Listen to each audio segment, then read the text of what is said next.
Croatia ইউরোপের Balkan অঞ্চলের এমন এক চমৎকার দেশ যা তার মধ্যযুগীয় দেয়াল ঘেরা শহর, হাজারো দ্বীপ আর অ্যাড্রিয়াটিক সাগরের নীল জলরাশির জন্য বিশ্বজুড়ে এক নতুন বিস্ময়।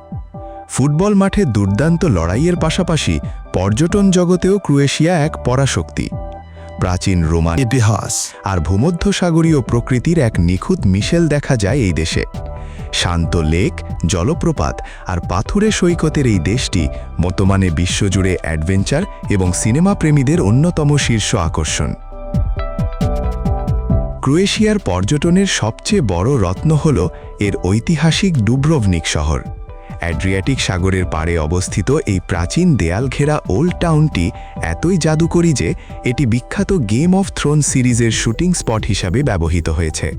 এই শহরের পাথুরে রাস্তায় হাঁটলে মনে হয় আপনি মধ্যযুগীয় কোনো রাজ্যে চলে এসেছেন।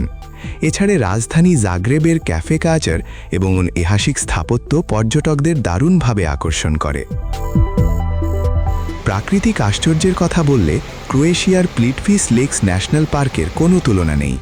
এটি ইউনেস্কো স্বীকৃত একটি প্রাকৃতিক বিশ্ব ঐতিহ্য, যেখানে 16টি প্রাকৃতিকভাবে তৈরি হ্রদ বা লেক একে অপরের সাথে ছোট বড় অসংখ্য জলপ্রপাতের মাধ্যমে যুক্ত রয়েছে।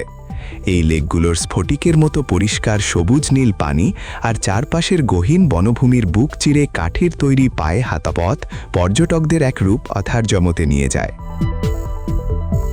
ক্রোয়েশিয়ান জীবনযাত্রায় ও সংস্কৃতিতে সামুদ্রিক খাবার, জলপাইয়ের তেল বা অলিভ অয়েল এবং কফি পানের এক দারুণ প্রভাব রয়েছে। এছাড়া দেশটির 1000-এরও বেশি ছোট বড় দ্বীপ রয়েছে, যার মধ্যে হবার বা কর্তুলা দ্বীপে ইয়ট বা বোটে ঘুরে বেড়ানো এবং সাগরে ডাইভিং করা পর্যটকদের প্রিয় অভিজ্ঞতা। ক্রোয়েশিয়ার মানুষের উষ্ণ আতিথেয়তা এবং নিরাপদ পরিবেশ পর্যটকদের দারুণ এক স্বস্তি দেয়। নীল সাগরের ঢেউ আর ইতিহাসের পাথুরে দেয়ালে ঘেরা ক্রোয়েশিয়া ভ্রমণ যে কোনো পর্যটকের ডায়েরিতে এক সেরা অধ্যায় হয়ে থাকবে। এবারের বিশ্বকাপে কোন দল সাপোর্ট করছেন তা কমেন্ট বক্সে লিখে জানান। আর পরবর্তী পর্বে মরক্কো সম্পর্কে জানতে চোখ রাখুন বাংলার কলম্বাসে।